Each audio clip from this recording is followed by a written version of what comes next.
Yo guys, what's going on? Aces here today with another video. In today's video, I'm going to be showing you guys a look into my hideout, and I'm going to show you what crafts I'm currently doing to level up that crafting skill and to level up that hideout management skill. So if that sounds interesting, stick around through the video, and if you enjoy what you see here today, consider dropping that like and subscribing to the channel so you don't miss any more Tarkov content from me. A lot of you guys have been showing a ton of support on the videos lately, and I think the last one had like almost 8,000 views now. It's kind of creeping up there, so you guys are killing it. Thank you so much, man. YouTube algorithm is truly blessing this channel. Super grateful, super thankful, and you guys just keep coming back and supporting, so I appreciate you so much. So the crafts you're going to see here today might not necessarily be the fastest second for second, pound for pound, as some will say, but they're the ones that I think are the most affordable and the most efficient. So I'm going to be going over those, and then there's a couple outliers here for me. I'm not pumping out every single crafting station. As you can see, my Intel Center is not crafting anything currently, and neither is the nutrition unit. Those two are ones that I typically neglect, but if you're trying to get out every single penny's worth, every single ounce of that crafting skill you possibly can, then obviously you want to be doing both of those. So one thing that some people don't know is to actually get the crafting skill to level up, you have to alternate crafts. So I'm going to be showing you both crafts that I'm doing in the stations that I'm working on. We're going to start with the med station.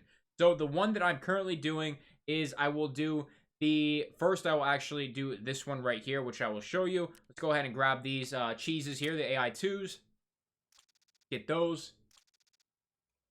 But the craft that I do first is I get an AI2, I get a bandage, I get an augmentin. So right here, I just go to the flea market and I buy that augmentin. They're actually going way up in price. I have a video recorded about augmentins, but I haven't uploaded it yet when they were still, I think, 7,000 rubles, comparing them to other painkillers. So I still plan on uploading that at some point.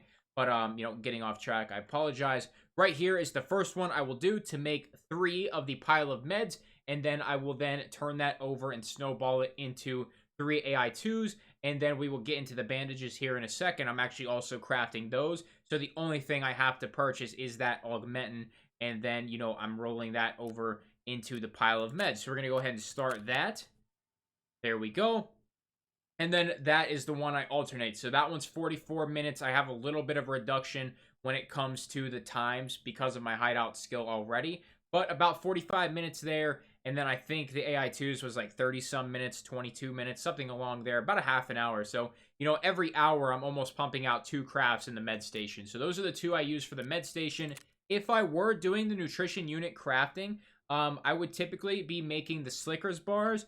And then if I have extra purified water, I will go ahead and make some of the Aquamari. But another one that I really like doing is the condensed milk. You have a sugar, which I stocked way up on. Now, I don't know what the prices are now. And then a milk, if you get one from Woods. Tons of milk spawns on Woods. I mean, tons of food spawns in general. So you can get those pretty commonly. And I will alternate, the Slickers and condensed milk, stuff like that. So those are the ones I typically do in there. Like I said, extra purified water. Sometimes I'll do the Aquamari. But, this is one of the more expensive crafting modules here. One I typically ignore. Going into the water collector and the generator, these both level up your hideout management. Every 10 units of fuel that you use will get you 0.1 on hideout management, I think is how it goes, or 0.01. I can't remember the exact measurement there, but I just load this thing up with fuel. I know I'm losing money, but I'm still leveling up that skill at the same point if I'm not always on Tarkov, and that's where I'm at with that. Same thing for the water collector. I believe the water filter is the same exact thing as the fuel. 10 units will get you that 0.01 of the skill point, or whatever the skill point is for that. Intel Center is one where the crafting is just so long in general that it kind of doesn't make a difference. But if you were to do some crafts, if you have level 3, I would do the flash drives, and then I'd rotate between flash drives and the Intel. Right now, I do not have level 3, still on level 2. Haven't bothered with it. But you would do the flash drives and then the Intel every single, every other for your crafting. But the XP gain is basically next to none and not worth doing. Workbench. This is one that, I pretty much do constantly because it's so easy and so affordable. So all you have to do to get 2 crafts is to go ahead and buy 70 PS rounds of 545, which once we get our items out of our workbench here, I will show you. And then you will actually just continue to snowball it into the craft that we just did here. So we are going to go ahead and buy 70 rounds of PS, as I just said. Let me find the craft here. Now, this is the one I do personally. Not the fastest one. You know, faster ones are in here. This is the one that makes the most sense financially to me. This is just how I'm doing it. So just keep that in mind, not the fastest. So 70 rounds here for 5,600 rubles. Very, very small investment. And then what I will do is make the blue gunpowder, the kite gunpowder, which is down here right here. It takes an hour and 23 minutes. Once this kite gunpowder is done, then I will come up here and then use the one kite gunpowder to make 140 rounds of this 9x18 PM RGO 28, which doesn't sell for a lot. I just sell it on the flea market 1 ruble under what proper sells it for, and then I repeat the process. So every 3 hours, I'm getting 2 crafts out of here, and that is kind of what I typically rotate out. It is the cheapest option. You know, some of the other options, you spend a little bit more money. You can pump out some of those crafts a little bit faster. Make sure you're hopping in your workbench and checking things out for what works best for you. This is what works best for me. Hopping over to the lavatory, one that is actually probably the best module in the game, mainly because you don't even need fuel. If you don't have fuel, you can still pump these ones out, and I'm going to show you what I do every time. This is the only one that I pretty much sink money into. So here you can see I made my bandages. We'll get into that in just a second. But let's collect these bandages. And this is one that I would definitely recommend you guys really sink the money into if you don't want to do it in the other modules. But this is also one that you'll lose 20, 30K just for that quick skill point. But we are going to be doing every other. So I just did the fleece for 6 bandages. Now what I'm going to do is go ahead and buy a gas mask, which is right here. And then it's a 1 minute and 53 seconds. I think with my hideout right now, I've knocked it down to 51 seconds. But a minute and 51 seconds to make a filter. The filters are worth about 8,000. The gas masks go for about 26,000. But you get that really quick skill point. So right here you can see it says a minute, but it's actually going to be a little bit longer than a minute. It's going to be about a minute 50 with my current hideout skill.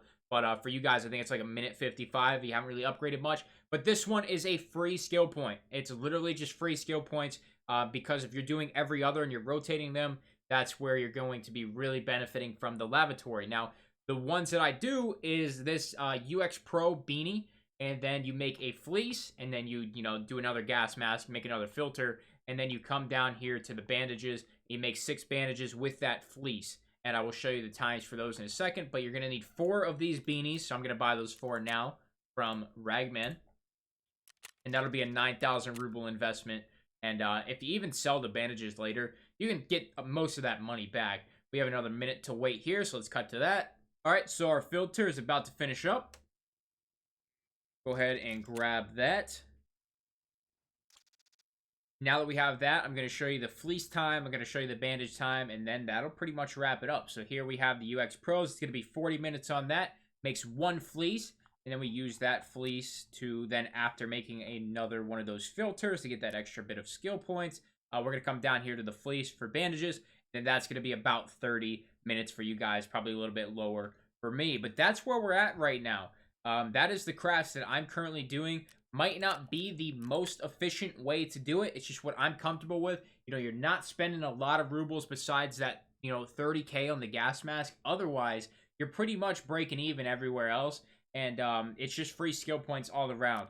I've been trying to grind these pretty heavily, but at the same time, I haven't been, on point with them too much. But we are sitting at crafting skill 9, hideout management 11. Definitely could be higher, but not bad at the same time. And that's kind of where we're at when it comes to getting the hideout skills right now. So if this was helpful in any way, I really do appreciate the support of the video by hitting the like button. If you guys have any questions at all, if you have any suggestions for other players who might want to do the fastest and or the cheapest, the most affordable way, but maybe a little bit slower, you can drop all that knowledge in the comments below. You guys are a great community here on the channel already, so I'm sure everybody is willing to, help each other out. If anybody has any questions in the comments, you can also hop into the Discord. Great group of guys in there as well. That's going to be it today, guys. Make sure you drop that like, subscribe for new sponsors and equipment description below. That's all I got. Thank you for stopping by. I'm out.